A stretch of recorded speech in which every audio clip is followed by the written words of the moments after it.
Mesdames, Messieurs, bienvenue à cette nouvelle édition sur Éduc TV à la une. Clap de fin pour la réunion de remise à niveau des inspecteurs de l'enseignement à Kinshasa Lukunga. Ces assises, placées sous le thème de la résilience vers une inspection scolaire efficiente, ont permis de renforcer les compétences, l'éthique et la rigueur des chefs d'époule, exploitants et itinérants.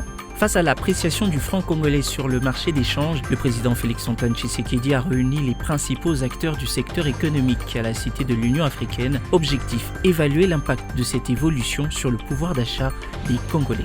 Après les titres, place au développement.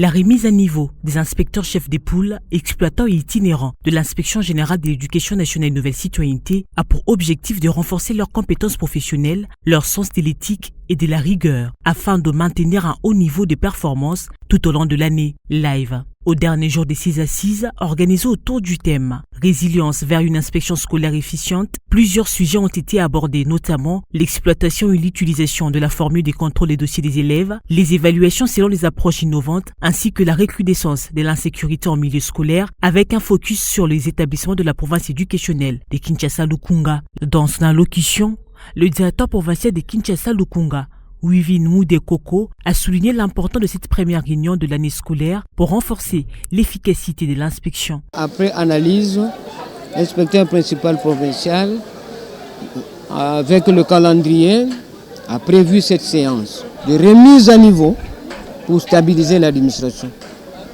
Ce qui fait que les 2 jours prévus sont consommés et qu'on est rassuré que tout celui qui vient de sortir a retenu quelque chose. De son côté, l'inspecteur principal provincial Vital Lumbala dit avoir atteint ses objectifs et reste optimiste quant à la suite des activités. Les différentes matières traitées dans cet atelier permettront à la longue une évaluation qu'on va faire. Mais ce qui nous a plu, c'est l'échange, la mutualisation des connaissances entre les inspecteurs, les ateliers. Et il y a des recommandations que nous avons y à tirer. À la fin, nous allons travailler.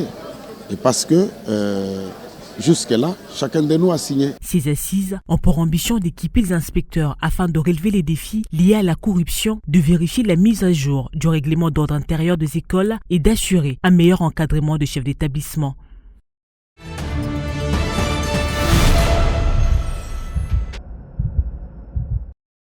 C'est sous le sceau de la sérénité et d'une détermination affichée à respecter rigoureusement le calendrier académique 2025-2026 que la faculté de médecine de l'université de Kinshasa, UNIKIN, a officiellement démarré son année académique ce mercredi 22 octobre avec un message clair, l'engagement envers l'excellence et le strict respect des échéances académiques. Afin de s'assurer de l'effectivité de cette rentrée, le doyen de la faculté, le professeur Dr Ntsambi Ebagleni, a mené une visite approfondie. À la tête d'une forte délégation des autorités académiques de la faculté, il a fait le tour de la quasi-totalité des auditoires couvrant les différents départements. S'adressant directement aux étudiants, le doyen Ntsambi Gleni a d'abord fermement insisté sur l'impératif de leur assiduité au cours. Il a ensuite martelé les 3 piliers qu'il considère comme le secret de la réussite universitaire, à savoir la discipline, la foi en Dieu et en Jésus-Christ et le travail. Et enfin, le doyen a émis le vœu de voir ses étudiants devenir de médecins à l'image d'Hippocrate. Juste pour vous dire un mot de bienvenue, nous vous encourageons à travailler sérieusement dès maintenant. Nous insistons sur la participation. Vous êtes venus ici parce que vous désirez devenir médecin un jour. Et vous devez retenir qu'un médecin, ce n'est pas n'importe qui dans la société. Qu'il ait beaucoup d'argent ou pas, un médecin reste un autre dans la société. Et celui qui nous a donné les directives pour savoir ce qu'est un médecin, c'est Hippocrate. Ce fut également l'occasion pour le numéro 1 de la faculté de présenter officiellement aux étudiants les membres de son bureau facultaire. À part le vice-doyen qui est absent aujourd'hui, il y a le doyen que je suis. Et puis, il y a le vice-doyen chargé de la recherche, et puis le secrétaire académique facultaire, et puis la délégation facultaire, vous connaissez tous vos délégués. Et l'avantage que nous avons à la faculté de médecine, c'est que Les enseignements sont assurés par des experts qui sont à la fois nationaux et internationaux. Ces contacts directs avec la base estudiantine a fait suite à l'ouverture officielle de l'année académique 2025-2026 que le professeur Dr Tsambi Ebagleni avait tenue un peu plus tôt. La cérémonie d'ouverture s'était déroulée à la bibliothèque numérique de la faculté en présence d'un échantillon représentatif d'étudiants.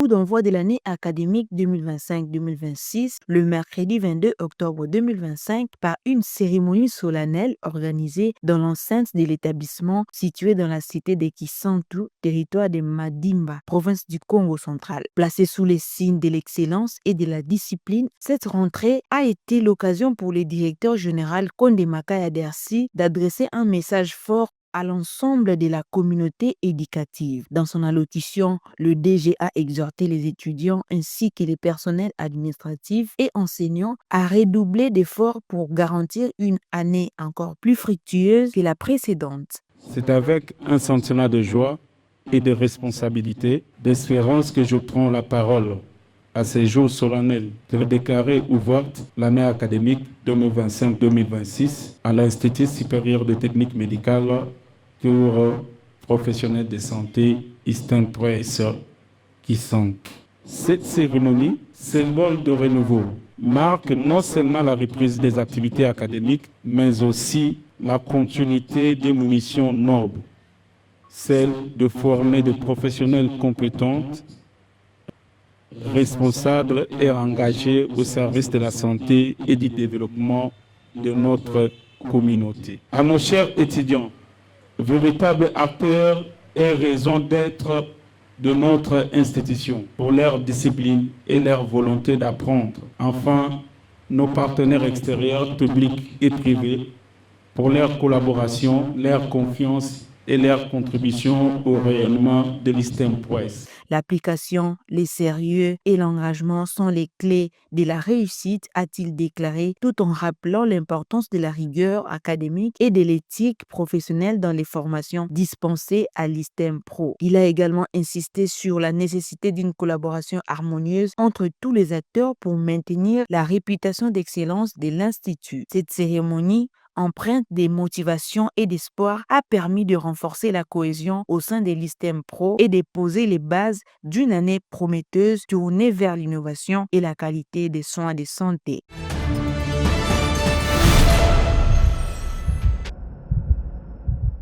Une réunion d'urgence présidée par le chef de l'État Félix-Antoine Tshisekedi a mis autour d'une table des responsables majeurs du secteur. Il est question de réfléchir sur la dépréciation progressive du franc congolais face au dollar américain et aux devises étrangères.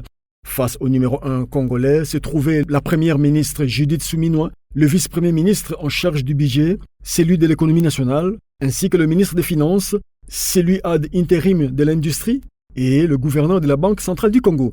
Au vice-premier ministre en charge du budget revenait la charge d'inciter la nécessité d'assurer une meilleure coordination entre le volet monétaire et celui budgétaire de la politique économique, surtout en cette période d'évolution des taux sur les marchés d'échange, initiative déjà soulevée lors du Conseil des ministres. De son côté, sur un ton rassurant, le patron de l'économie nationale a souligné qu'une réunion est prévue ce vendredi de manière à imprimer une proportionnalité entre les prix baissants fixés sur le produit des consommations courantes et l'appréciation du franc congolais face aux devises étrangères, sans susciter des répercussions fâcheuses. Toujours est-il vrai que de reconnaître que des grands efforts sont déployés par cette équipe qui s'est réunie autour du chef de l'État pour une bonne marche de l'économie, des finances et des consommations des biens des nécessités courantes en République démocratique du Congo.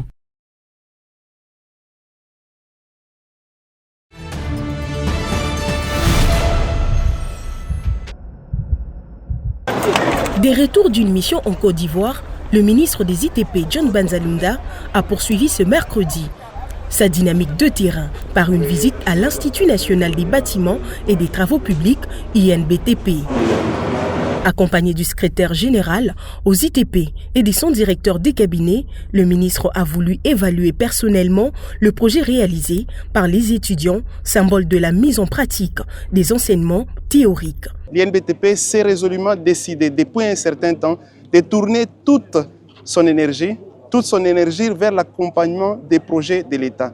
Non seulement accompagner les projets qui sont mis en œuvre, mais aussi les projeter. Parce que c'est ici où réside la connaissance, c'est ici où réside la ressource cognitive. Au cours d'un échange avec les comités de gestion, plusieurs questions majeures ont été abordées. Le ministre a ensuite découvert une maquette ambitieuse présentée par les futurs ingénieurs, le projet Extension de la ville de Kinshasa, une initiative d'envergure estimée à 45 milliards de dollars, visant à ériger une nouvelle cité moderne de 20 000 hectares pour contribuer au désenclavement de la capitale. Nous sommes convaincus qu'ici à l'INBTP, il y a des génies au niveau du corps professoral, il y a des génies au niveau des étudiants. Et nous devons mettre tout ça au profit de la construction de notre pays. Voilà pourquoi nous sommes venus ici. Nous avons visité le laboratoire qui est certes équipé par du matériel moderne, mais nous devons, comme État, renforcer et moderniser davantage, équiper davantage ces laboratoires pour que nos enfants qui sont formés ici, qui soient dès l'université, dès cette institution, formés, formatés pour que lorsqu'ils quittent, ils soient prêts à construire notre pays. Sur le terrain, John Banza a visité plusieurs chantiers universitaires, notamment celui des restaurants, salles d'attente, ainsi que les ponts Chamukwale qui permettra un meilleur accès au campus. Séduit par la qualité de travaux et l'esprit d'innovation, il a promis la construction d'une route reliant ces ponts à l'INBTP.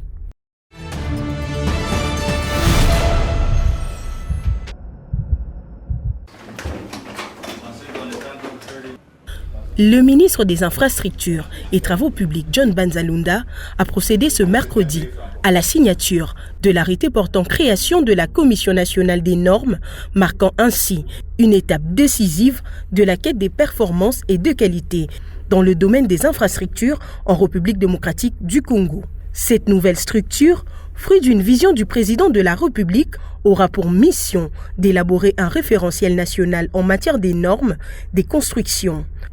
Objectif, assurer la conformité, la durabilité et la sécurité de tous les ouvrages exécutés sur le territoire national. Ce jour a été consacré à la signature de l'arrêté pris par son Excellence, Monsieur le ministre des Infrastructures et Travaux publics. Et cela concerne notamment l'arrêté sur la mise en place de la Commission nationale pour l'élaboration des normes de construction des infrastructures en République démocratique du Congo. Et comme vous le savez, un pays sans normes, c'est un pays qui est construit en désordre. Le ministre a voulu remettre de l'ordre, n'est-ce pas, dans les secteurs de la construction des infrastructures dans son ensemble. Que ce soit les bâtiments, que ce soit les routes, que ce soit même les maisons des particuliers, il faut des normes de construction. Dotée d'un mandat de 18 mois, la Commission devra produire un modèle national des normes techniques aligné sur les réalités congolaises et les standards internationaux afin d'uniformiser les pratiques dans le secteur des travaux publics. Les stratégies viendront probablement quand nous aurons terminé, n'est-ce pas, la rédaction des normes. Viendra ensuite les stratégies. Évidemment, les stratégies doivent vous le dire, les stratégies vont découler quand nous aurons entièrement les politiques publiques en matière des infrastructures et travaux publics dans notre pays. La cérémonie organisée au cabinet du ministère a réuni plusieurs structures sous tutelle, notamment la CGT, les FONER, le BTC, ainsi que le secrétariat général aux infrastructures et travaux publics. Tous ont salué un tournant majeur vers la modernisation et la professionnalisation du secteur.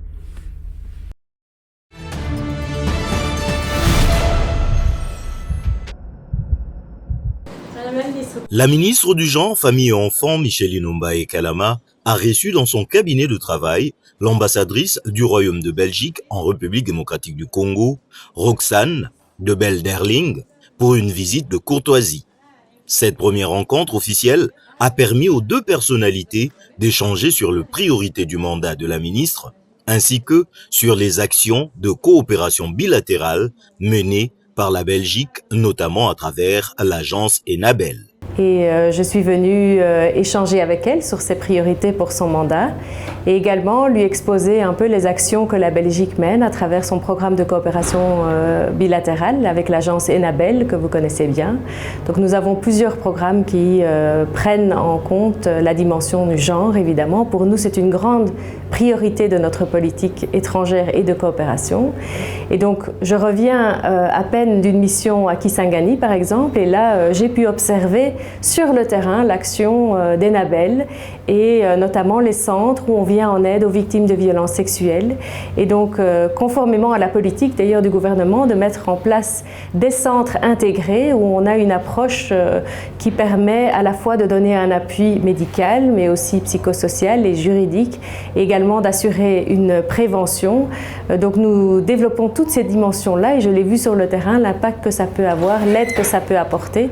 Et donc je crois que c'est vraiment essentiel. Donc je voulais un peu venir exposer à Madame la Ministre ce que nous faisons dans ce domaine, mais aussi dire que pour nous, l'égalité des genres et la dimension genre, c'est vraiment quelque chose qui est transversal dans toutes nos actions.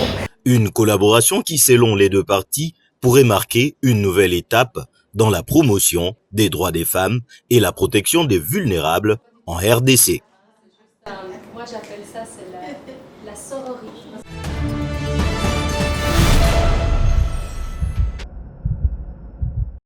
En cette date du 24 octobre, il y a 80 ans, actuellement, les nations libres affichaient leur vœu de paix en ratifiant la charte créatrice de l'Organisation des Nations Unies, ONU. C'est dans ces circonstances que naissait cette organisation universelle le 24 octobre 1945 à San Francisco, une banlieue de New York. Concrétisation exacte d'un souhait affiché par les pères fondateurs, l'américain Franklin Delano Roosevelt, le soviétique Joseph Vissarionovitch Diougashvili Staline et le britannique Winston Churchill, d'ériger la paix et la concorde entre les pays du monde comme valeur capitale. Surtout que le monde venait de sortir des deux épisodes de cruauté, les deux guerres mondiales de 1914-18 et 1940-45.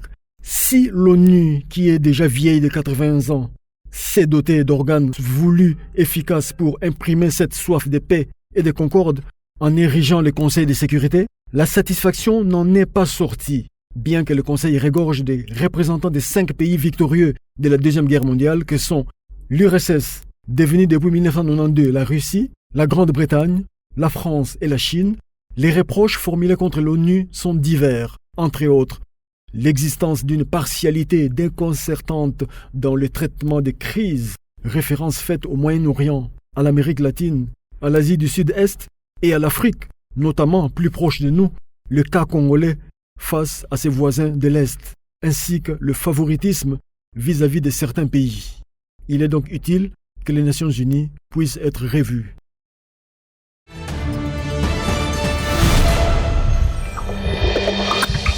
C'est la fin de ce journal. Merci de l'avoir suivi et excellente suite de programmes sur votre chaîne Éduc TV.